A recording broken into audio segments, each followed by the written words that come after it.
Hvad vil du sige til gratis uddannelse i alle lande i EU? Det lyder fedt. Jeg vil gerne studere i Tyskland. Altså, det lyder fucking nice for mig i hvert fald. Det lyder helt vildt fedt, altså jeg vil gerne ud og studere i Frankrig eller andre steder. Radikale Venstre ønsker, at EU skal fremme mulighederne for at studere i udlandet. Fremtiden byder på mere globalisering, og vi skal have verdens dygtigste befolkning.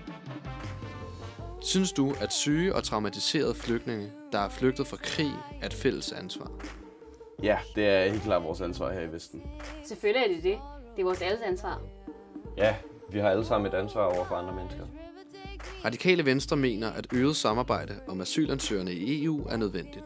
Asylansøgere skal behandles ordentligt, uanset hvilket land de søger i.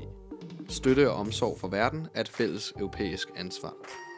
Synes du, at vores del af verden bør gå forrest i kampen for en bæredygtig, grøn verden? Ja, det er kun fair, fordi de midler, vi har i dag, så synes jeg, vi har alle sammen et fælles ansvar. Ja, vi må holde os moderne og med tiden. Jeg vil i hvert fald være stolt som dansker. Radikale Venstre vil støtte grøn udvikling. Miljøproblemer kan ikke begrænses til det enkelte land, men kan kun løses i fællesskab.